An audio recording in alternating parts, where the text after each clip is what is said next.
Well, good morning from the Lalande kitchen, where I'm greeted by two beautiful sights, Basil and Marie. Good morning. What are you going to do with the basil? I've got to make pesto. Heaven. Are you going to do that today? Yeah. Because I'm going to make the Christmas cake. We could be in the kitchen together. We can. Because yes, it is Christmas cake day at Lalande. I soaked the fruit days ago, thinking I was going to do it the next day. Haven't got round to it yet, but the fruits are looking particularly plump and whiskyish. I have all of my ingredients together, except for one aberration.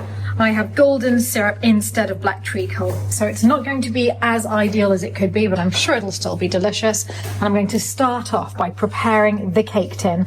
This is the one that my father always used, so it has sentimental value for me, and it's the one that I always use for the Christmas cake.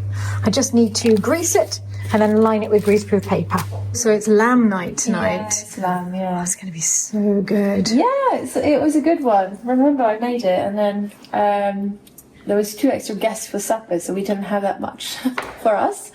I know. How long ago was it? Month and a half? Yeah. Okay, you're like immediately knowing exactly what night Marie's talking about. The whole time while she's cooking. Yeah, just staring. Everybody's just going to stare at you until it's done, Marie. Taste test. So we had like a tiny portion each, and we all loved it, and now we're making the same dish again. Fabulous. Enough. Yeah, I can see that. Yes, it's going to be more than enough, some might say. Yeah. Fantastic. So we can have some in the freezer if there's some left over. I don't think it will. I think it will be alright. This is with bone, so. Yeah, knowing us, like, you're probably right. That is completely lined now. And here I have a double layer of greaseproof paper that's going to go on top of the cake, but I need to put a hole in the centre. So for that, I find the centre by putting it in half and then half again. Well, ish. Trying to do this one-handed is a bit tricky. And then I'm just going to cut the tip off. That will give us our hole. That's the little piece I've cut off. So let's see if that has indeed left us with a hole in the centre. Yep, that'll do nicely. This looks beautiful. No, I'm getting really hungry. Oh, good. I hope you're not looking at my cutting. That looks great. And these are the offcuts. Are you going to keep these for soup? Yeah. No waste in this house. No. That's full of yummy butter and brown sugar. So now let's just blend that all up. This is just cruelty, Marie. It smells so good. And we can't eat it for several more hours. And it's strange because usually I associate making the Christmas cake with the whole kitchen being filled with the sense of cinnamon and nutmeg. But no, here it's roasting lamb. It's mouth-watering.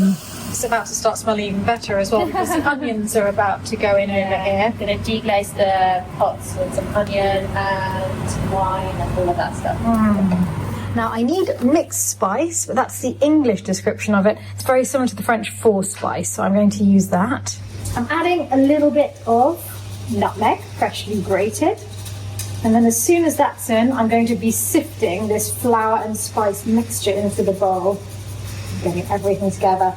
Now that these spices are being grated, I'm smelling that in the kitchen as well. Oh, the smells in here today. Oh, also, I thought I'd wear the Christmas apron. Because how can you not wear the Christmas apron for Christmas cooking, even if it's only November? Okay, that's perfect. No, you look very good. Very festive. Yeah. Et voila. This is one of my favourite bits. Let's make this as light as possible. Hey. Getting it everywhere. Bits of spice can go in like that. Lovely. Okay. Meanwhile, over here, Marie's moved on to garlic, and the onions are looking so good. What is it that's making them go red like that? What's in there? Tomato paste. So good. In have gone the carrots and the swede. That's swede, isn't it? Yeah. Rutabaga, what a great word in French. I know. 2 casseroles next to one another. I know. We could never do that before. Never before.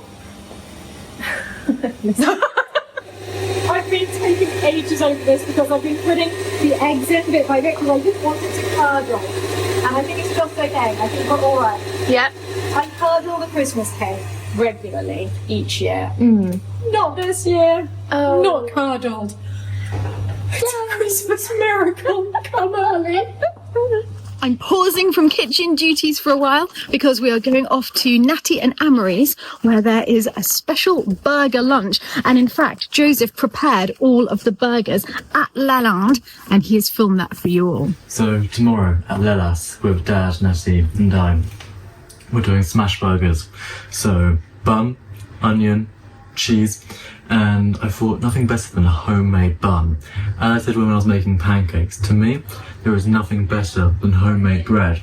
About 7-8 grams of yeast, 500 around, you know, precise doesn't matter.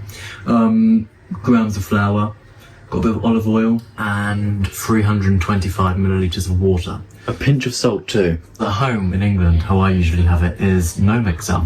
And this was my first time properly using a mixer the other day when I was baking here.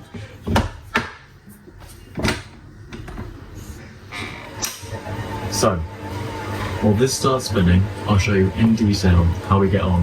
In England, I am used to just kneading this out for ages. You get a sore wrist, you get a sore everything.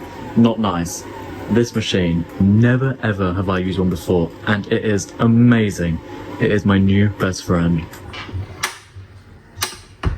Thanks to the Kenwood machine, it's managed to knead it in about 30 seconds, which is unbelievable to me. So now I'm going to lightly dust the countertop, give it a knead, just because I think that nothing's going to ever beat that. After kneading the dough and letting it sit, I've placed it in a lightly dusted flour bowl. I couldn't find any bowls, so I found the closest thing closest to me. We're going to let it sit overnight, so that way it can rise and be nice and fluffy for tomorrow morning. If you look outside right now, it is pitch black because it's nearly 10 o'clock at night. I needed to get it done. Tomorrow morning, when I wake up, I will dissect them into 8 pieces, sesame seeds over the top, egg wash over each bun to give it a lovely golden colour. It'll be so yummy for everybody. I thought, as well as these burgers that I'm going to be making, I thought, why not a cheesecake? So, I've just crumbled up all the digestive, the French version of the digestive biscuit. Can't be as good. I've just melted the butter for the cheesecake bottom, of course. Here it is.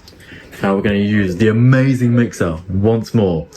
Line it at the bottom of this baking dish, and voila. The cheesecake bottom is ready. I'll get my trusty whisk and we'll get it down to the bottom. Should we line it? Should be okay. Should. The bottom put in, you get a glass or anything and you push down hard. Like this. To create the cheesecake bottom. After being in the kitchen for a while, I have now managed. We've got the hatchback potatoes. We've got the bread proving overnight. Now, when you go into the pantry, you will now have a beautiful cheesecake sitting up here, looking rather lovely, with Stephanie's amazing tiramisu, with quite the rum kick, as well as the meat with all sorts of spices. What the meat will do is sit there overnight with all the herbs and spices. So, after a lot of work, we now have the dough balls, well, yet to be dough balls, the potatoes, the cheesecake, and the mince, all ready for tomorrow, and I can't wait to show you guys what it's going to be like. We had the most delicious time, and Natty and Aaron will be showing it on their vlog. So look on Richmond Made to see the amazing meal that Joseph made. And now I've just got to chop up 50 grams of almonds and put it all together. So I've added the nuts, and now all that delicious fruit is going in. I say fruit. I really mean fruit and vast amounts of whiskey. I've just moved out of the way because Marie Poupin is doing the copper today. So she's going to shine this bar up. So I should be able to show you a dramatic before and after transformation. It usually starts out looking quite reddish and ends up looking the pink of the copper on the new cooker. Like magic. Marie Poupin has been with me longer than anyone else at Lalande. She was the very first person I ever employed. She came as a cleaner here years and years ago for, I think it was 4 hours a week. So for the entire chateau, it was quite a daunting task, but without her, I would never have managed. And unfortunately, this is now her last year because she's going to be retiring soon. So we are going to miss her very, very much. Wow, on voit déjà la différence. Ah oui, oui, je laisse enfler un tout petit peu. Oui. Et vous aimiez faire ça? Ouais. Les transformations. Oui, je me rappelle quand j'avais fait la première transformation pour le piano. Oh là là, la différence. Il n'avait jamais été fait, oui. Oui. Mais c'est plus joli. Oui. You see, now it's really a similar colour to this. It's amazing. The final touch was the golden syrup and the orange and lemon zest, and this is it. I'm mixing it up. Plop. Plop. It's the only word for it, isn't it? Plop.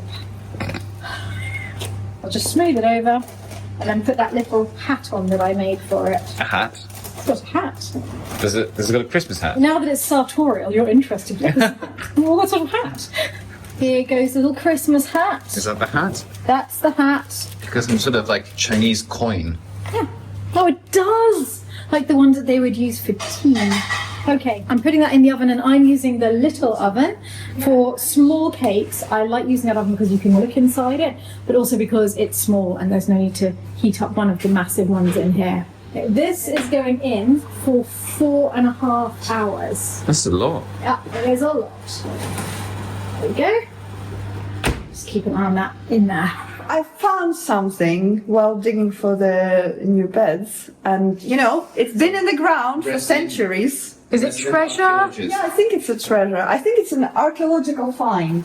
Okay. Well, there's 3 archaeological finds, but 2 of them you already know what it is. All right. Okay, let's go have a look. Come on, this looks so good. This is the treasure. Never mind what you found inside it. But first of all, do you see the signs of ancient, more progressive civilization? Watering system. I'm pretty sure that's the one that Michael Potts dug and that there wasn't enough water pressure for. Yes, I remember. 20 years ago he did that. Never really worked. Plastic never disintegrates, huh? It just stays. Okay, so this is now behind my back. We have the archaeological find, which is I thought Philip would be most excited. Is it the other pipe? Yeah. She's holding it. Yeah. Oh, you're holding it. Ta-da! Oh my goodness. See, I knew you would be excited. I am incredibly excited. It's not the one from our, because I thought it's from our little, rose holders. No, it's really heavy. Do you think Holders. it's from the, I think this is from the gate. No. It is real It is metal. heavy. It is very heavy. That is actual treasure. Should we go and have a look? Yeah. Oh. I told you. Why? I wouldn't just, say it's a treasure and it's some piece of junk. You know, Pavlina, I think Time Team are going to be calling for your services. Wait. It is quite similar. It is the same. It is the same. No, but this one is not heavy. Exactly it's the same. kind of hollow, no? I think it's the same. Okay, let's Do we have any of these without the No? finials? Everyone is, There's one missing. Yeah. It did look very similar to that. but it doesn't have, that one is hollow, no? I think that was a maybe. thread. Let's see. Oh no, those are big spikes. Yeah. They're huge spikes. Well, where this comes from then? Oh, we think that this is 10-year-old treasure. Still.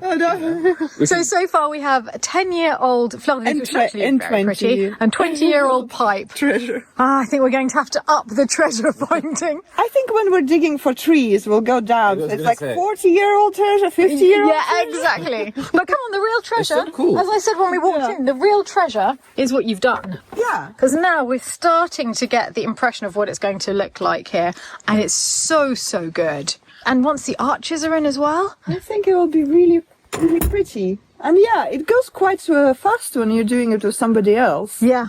So you're working with Jamie, aren't you, for this? With Jamie helped a lot, then Omberlin helped today with that. That one I did like last evening and today. It's incredible. Really, I'm so impressed. Beautiful. And once the other side's done, that's it. We'll have the full effect.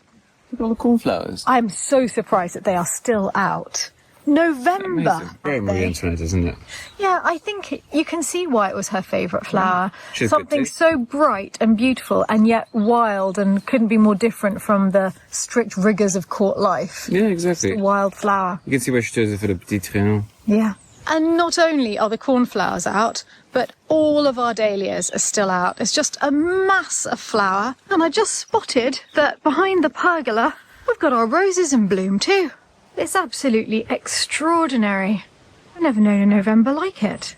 The gura is still framing the gazebo. And even the rose bed over here has got a surprising number of roses for the season. And behind it, yet another mass of dahlias. And this is the view standing at the gazebo, walking back towards the chateau, where we've got just the left-hand side bed in. But I love the width of it. I think it's going to be filled with gaura and with Russian sage.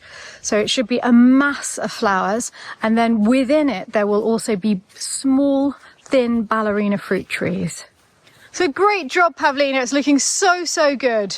Well, now we just need. I think we will use all of this soil that was taken out with the grass as compost. Good. And we have that big pile We'll just outside. cover it. Yeah, we'll just cover it, put it there, and in spring we'll have lots of good soil and compost. Amazing. Yeah, so it's all really looking working, good. Yeah, working well. So these are the flowers that you used for our Halloween. Yes. Amaranthus? Yes. I love it. It's so deeply creepy and fabulous and fluffy. Yeah, it is very. It made a fabulous display. And they're edible. There's the tile that you brought. Oh, yes. It will go up. These are the original tiles on the top of our garden wall, and they are so similar to the ones we found. They've got that little lozenge shape on them as well. As you can see here, in some places, they are missing, and we don't want the wall to get damaged. That's why Philip's been on the lookout for replacements. And these are such a good match. So Pavlina's going to start replacing all of the missing ones. Oh, Marie, it looks so good. This is what I've had to smell all day whilst I was cooking, and it smells so good. Delicious. It's crazily good. Oh my goodness. Thank you. Oh, yes. You nailed it again. And who knew? Stew without garlic bread is not worth having. Exactly. Right, it is time to check the cake. It looks done. Oh, Marie, this is going to be the hard bit now. Now we can't eat it until Christmas. We can just look at it. We can feed it with more whiskey and wait. We have it. The Christmas cake is now cooling, and then tomorrow it will go into its tin.